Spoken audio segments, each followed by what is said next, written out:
All right, welcome back to the channel. It's your boy Fanon, and in this video, we're going to be in the 168-pound division as we have developments around the Canelo Alvarez Terence Crawford fight. Spoke with an expert on the fight, and not a good prediction for the fight. Also, man, the undercard has been announced. Wow is all I can say, but it's not necessarily a good wow. Let's talk about that in this video.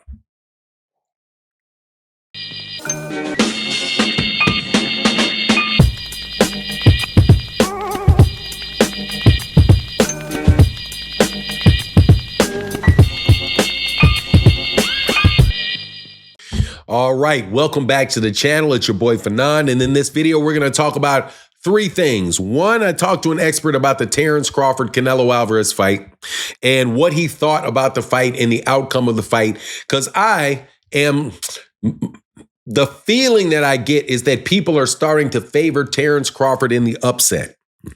Also, we're going to talk about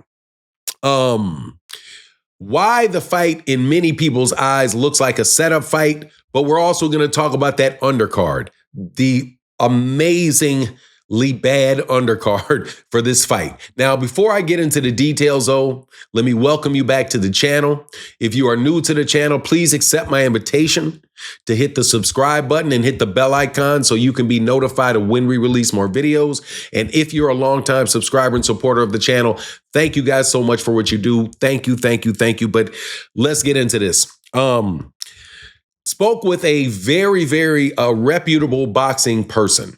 Not going to say the name of the particular person. However, you can rest assured that if you know me and you know my channel, you know that I am associated or I'm friends with several Hall of Fame fighters, trainers, and people involved in the sport of boxing. I know behind the scenes and can talk to them when I need to. So I don't usually do this. And I don't interview people typically, so I don't necessarily always tell you what the person is, what the name of the person is that gives me the information, but just trust it's a very knowledgeable person. When I asked what they really thought about the Terence Crawford Canelo Alvarez fight, because look, I was looking at Terence Crawford and seeing how much size and how much mass he was putting on for the fight, and know that Terence Crawford's a very, very solid fighter. So if he comes in the ring with, significantly more physical strength than he had in the past, even at 154 pounds against Madmarov, just seemed like, okay, man. And looking at the way Terence Crawford kind of, set himself up with all of the other fights throughout his career to make sure that the timing of the fight was right for Terence, that, hey, man, is this an upset in the making, right? The guy told me I would not worry about that. Anything is possible in the sport of boxing, but basically he said this is a cash grab. Terence Crawford can get as big and as strong without a doubt, do whatever he has to do to get big and get strong. He is fighting the best fighter that he's ever been in the ring with by far, and he's fighting a guy that is much bigger and much stronger than anybody Terence Crawford has fought. By far, he's more experienced and he's been in with better fighters than Terence Crawford has been in with. And that was the number one thing that he pointed out. He said Terence Crawford's an excellent fighter, but he's an excellent fighter that has only fought maybe one excellent fighter. And that one excellent fighter was depleted at the time that he did it. And that is just a fact. Not hating on the dude is what he said, but that's just a fact. Errol had been in multiple car accidents. Errol had been inactive. This is not what he's facing with Canelo Alvarez. With Canelo Alvarez, he's facing somebody that is more active than Terence Crawford has. Canelo Alvarez has fought far more in the last 3 years than Terence Crawford has. So therefore, you're going to have to give the experience edge and the sharpness edge to Canelo Alvarez. Canelo Alvarez is always in the ring, while Terence Crawford takes large amounts of time out of the ring from taking fights. And did not necessarily look the best against Israel Madmarov. So he's basically saying, look, this is Terence Crawford's attempt to get another really big payday. He's going to blow up in weight, and that's fine and dandy for him, but he's not going to be any bigger or any stronger than the people that Canelo Alvarez is used to dealing with on a regular basis. He's not going to get bigger and stronger than Sergey Kovalev was. Okay. And he's also pointed out the fact that, look, a lot of these guys at 168 are also on the same, or not also, let me not say also, because I don't want to assume that anybody is, but they're saying that people in those divisions, several of those guys that Canelo Alvarez has fought before have been on stuff. So they were like, no, the dude is basically like, no, man, I'm not really feeling it. It looks like a cash grab. Even when you look at the way that Canelo Alvarez, you look at what Turki Al-Sheikh is trying to do with Canelo Alvarez and trying to get Canelo Alvarez to fight Hamad Shiraz next. So when you look at the investment that somebody's willing to make in a fighter, who are they going to side with in this particular fighter? Do they want Canelo to continue on with them, or do they want Terence Crawford to continue on with them?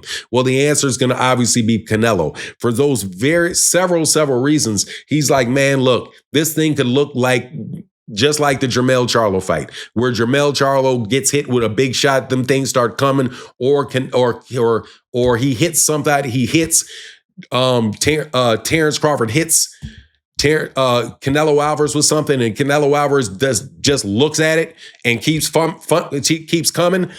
That is a big discouragement when you get up in the ring with somebody that's used to being that big. So they're like, look, man, don't let the press fool you. This is a very, very, very hard task for Terence Crawford to overcome, even if Terence Crawford was doing any and everything that he possibly could do to get an advantage over Canelo Alvarez. Canelo, and the dude in a wink of the eye is also like, don't lunch on Canelo, because it's not like Canelo hadn't got caught on something either. So look, if they're trying to play trick for trick with Canelo Alvarez, they're probably going to lose with Canelo Alvarez. So anyway, he thinks it's a good fight, should be an entertaining fight, but look, a great big man beats a great little man almost every time. So you have a great big man and you got a great little man, and don't care how much weight, it could wind up looking like Bob Foster versus Muhammad Ali, or Bob Foster versus Joe Frazier, where you got a killer at the young, smaller weight classes blazing people out.